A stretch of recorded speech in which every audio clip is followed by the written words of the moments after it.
Estar bem informado tem um custo. Não estar, custa muito mais. Em menos de um mês, as eleições presidenciais batem à porta. Estará preparado para votar? Acompanhe tudo passo a passo. O palco das eleições é no Observador. Assine hoje e garanta acesso a todos os artigos, agora com 40 € de desconto. Saiba tudo em observador.pt. Vamos às notícias.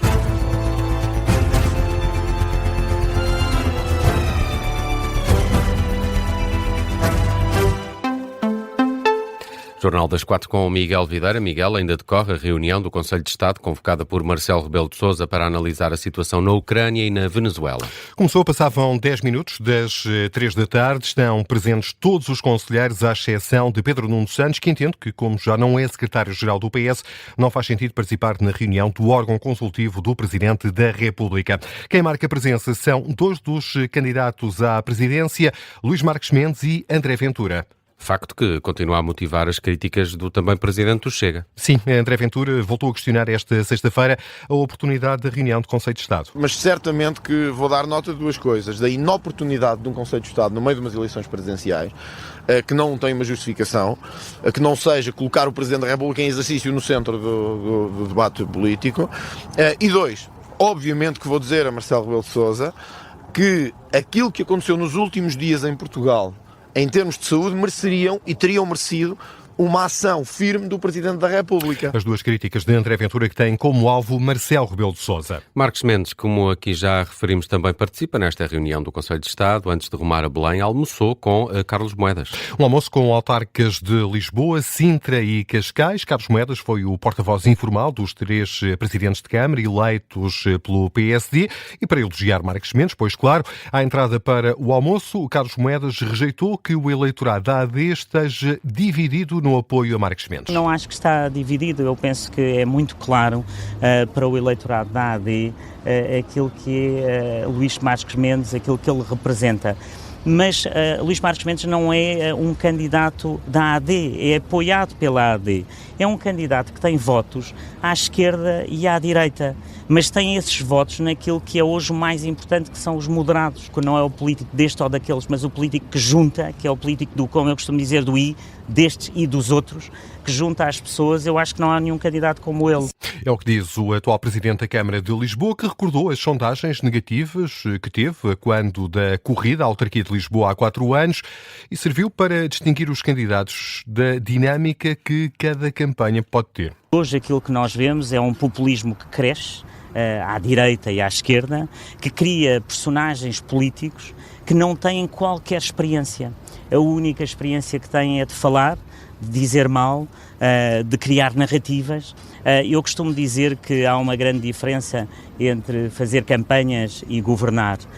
Há quem saiba fazer grandes campanhas, mas o que as pessoas querem hoje não é isso. Querem alguém que tenham confiança, que no momento certo tome as decisões certas.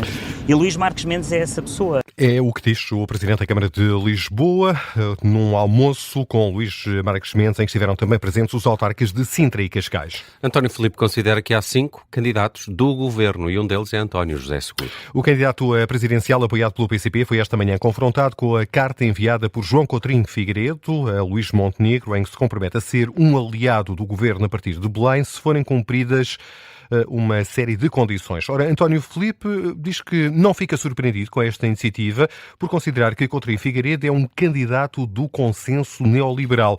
Mas para António Filipe não é o único candidato afeto ao governo. As políticas do governo têm outros candidatos que estão perfeitamente dispostos e receptivos para apoiar. Quem é que são? As políticas que o governo tem vindo a pôr à prática, que são, obviamente, o Luís Marques Mendes, o candidato João Coutinho Figueiredo, o candidato André Ventura, o candidato Henrique Gouveia Melo, em muitos momentos, e até o próprio candidato António José Seguro não se demarca suficientemente de opções que eu considero desastrosas que os governos têm vindo a pôr em prática. António Filipe, em declarações à margem de uma iniciativa em Lisboa com trabalhadores do setor da cultura. António José Seguro aumenta a pressão sobre o governo na área da saúde. Não alinha nos pedidos de demissão da ministra Ana Paula Martins, Mas o candidato presidencial diz que o governo precisa de ter coragem e começar a tomar decisões. Foi no final de uma arruada em Gavião, no distrito de Porto Alegre, depois de vários dias a evitar atribuir responsabilidades diretas ao governo e à Ministra da Saúde. António José Seguro afirma que o diagnóstico está feito e agora é hora de passar das palavras às ações. Nós temos mais médicos do que a média europeia a nível nacional, mas temos poucos médicos no Serviço Nacional de Saúde. Portanto, estão identificadas as soluções, é preciso coragem para agir e o Governo tem que ter essa coragem. E tem faltado. Tem que ter essa coragem. António José Seguro elegeu a saúde como principal tema desta campanha e quer reunir-se com o Primeiro-Ministro Luís Montenegro precisamente para abordar este tema, isto caso, claro, venha a ser eleito Presidente da República. A FNAM é recebida a esta hora do Ministério da Saúde. Precisamente um encontro em que a organização sindical é liderada pela Presidente Joana Bordalo Issa. A FNAM é um dos sindicatos mais representativos da classe médica. É um encontro do Ministério da Saúde que está a ser acompanhado pela jornalista Diana Rosa. Diana, Joana Bordalo Issa falou à entrada com os jornalistas e não foi propriamente meiga com a Ministra Ana Paula Martins. Precisamente, Miguel, considera a líder da Federação Nacional dos Médicos que a ministra Ana Paula Martins, assim como a respectiva equipa, não tem condições para continuar. No início desta reunião, Joana Bordalo Issa falou sobre, por exemplo, as 3 mortes registradas esta semana por atraso dos serviços de socorro. A Presidente da FNAM critica o silêncio da ministra e de um governo que diz deve explicações. Sem dúvida que é uma escolha, mais uma vez, de Luís Montenegro, que ao manter esta equipa ministerial e esta liderança da Ana Paula Martins está a ser conivente, no fundo, também com tudo o que está a acontecer. E, portanto, digamos que estas 3 mortes que muito infelizmente aconteceram e não deveriam ter acontecido, e nós exigimos aqui que haja justiça, que haja verdade e que a família tem direito a isso. E nós o que entendemos aqui é que Luís Montenegro devia ter outra opção e sem dúvida que quer a ministra, quer Luís Montenegro devem uma explicação ao país, devem uma explicação a esta família. Baixas expectativas à entrada da reunião, aqui por parte de Joana Bordalo Issa, que falou também, Miguel Videira, deste anúncio do Governo, ainda ontem, de mais 275 ambulâncias para prestação de socorro. Ora, a Joana Bordalo Issa, a Presidente da FNAM, acredita que, naturalmente, isto são equipamentos que vão requerer um reforço de equipas médicas e vai questionar precisamente a Ministra da Saúde se Ana Paula Martins aqui estiver presente. Ainda não é certo que seja a Ministra a presidir este encontro. Ora, Joana, como dizia, Joana Bordalo Issa vai questionar, pelo menos o Ministério da Saúde, sobre este reforço das equipas que estão nas ambulâncias e que condições vão ser dadas a estes médicos que prestam socorro urgente à população. Diana Rosa, que nos vai trazer as conclusões deste encontro que junta responsáveis do Ministério da Saúde e da FNAM, a Federação Nacional dos Médicos. Até aqui, a enfermeira diretora do Amadora Sintra explicou as condições que levaram ao seu pedido de demissão. Entre elas está a falta de médicos e o abandono político do Ministério da Saúde. Maria Luísa Ximénez denuncia que o Hospital Fernando Fonseca está há mais de 2 meses sem o Presidente do Conselho de Administração e responsabiliza a Ministra da Saúde. Com a ausência total de apoio que eu senti por parte da Ministra da Saúde, na realidade é impossível gerir o que quer que seja. Num hospital com tantos problemas com o Hospital Fernando Fonseca, como é que é possível, eu ontem estupefacta ter ouvido o Sr. Primeiro-Ministro dizer que os problemas da saúde não se resolviam com demissões, falando de uma Senhora Ministra da Saúde que é líder nas demissões e em que em 2 anos sujeitou-me ao hospital a 2 administrações. Em entrevista à SIC Notícias, a enfermeira diz ainda que é necessária uma tutela que apoie, acompanhe e não faça ao mínimo problema e não encontra ao mínimo problema bodes expiatórios. A enfermeira missionária elogia ainda os profissionais de urgência, que são excepcionais, mas diz também em número insuficiente. Donald Trump vai ser derrubado, tal como outros tiranos da história. É um aviso feito hoje pelo líder supremo do Irão.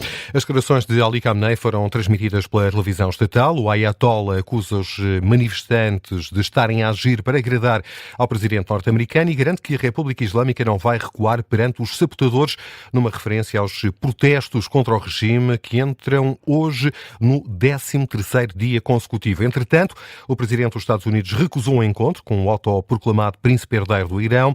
Uma atitude correta de Donald Trump, na opinião da diretora do Centro de Iranologia da Universidade de Lisboa. Entrevistado pelo jornalista António José Soares, a professora iraniana Sepideh Radfar recorda qual foi a postura de Reza Pahlavi quando Israel atacou o Irão o ano passado. Ninguém esqueceu no Irão, ninguém esqueceu que no junho do ano passado, quando Israel atacou o Irão, Reza Pahlavi juntou-se com Benjamin Netanyahu, apoiou o ataque israelita. Para o iraniano é imperdoável juntar-se ao inimigo que está a atacar o país. Agora, ele recentemente aparentemente mudou de opinião, mas que o povo iraniano não tem memória curta. Eu acho que o presidente Trump percebeu muito bem que este príncipe não tem raízes no Irã. A leitura da diretora do Centro de Iranologia da Universidade de Lisboa sobre a recusa de Donald Trump de receber Reza Pahlavi, o filho mais velho do último Shah do Irão, que foi deposto pela Revolução Islâmica de 1979. Vamos ainda a outras notícias que estão em destaque a esta hora. A Polícia Judiciária apreendeu documentos nas buscas que fez hoje à Câmara Municipal de Aveiro. O Presidente da Câmara, Luís Souto Miranda, encara a visita dos inspectores com total tranquilidade. É isso que diz a agência Lusa. E escusa-se a explicar o que está em causa na investigação. Afirma que o processo está em segredo de justiça, mas que os factos têm que ver com mandatos anteriores. Nos últimos dois, quem esteve à frente da autarquia foi Ribal Esteves. As buscas visaram o Centro Cultural e de Congressos de Aveiro e o que sabe até agora é que há suspeitas da prática do crime de prevaricação e violação de regras urbanísticas. O Tribunal da Relação de Lisboa dá razão à juíza que está à frente do julgamento da Operação Marquês. O caso secundário, que envolve José Sócrates e Carlos Santos Silva, é para julgar à parte do processo principal. A decisão é do juiz desembargador Rui Miguel Teixeira. Mas esta decisão da Relação de Lisboa ainda pode ser revertida porque há um recurso interposto pelo Ministério Público e sobre o qual ainda não há qualquer decisão. Até ao São João, o Presidente da Metro do Porto promete concluir as obras da linha rosa até ao final de junho, ainda sem uma data concreta definida. O prazo foi hoje traçado pelo Presidente da Metro do Porto durante uma visita às obras, acompanhado pelo Presidente da Câmara Municipal da cidade invicta, Pedro Duarte.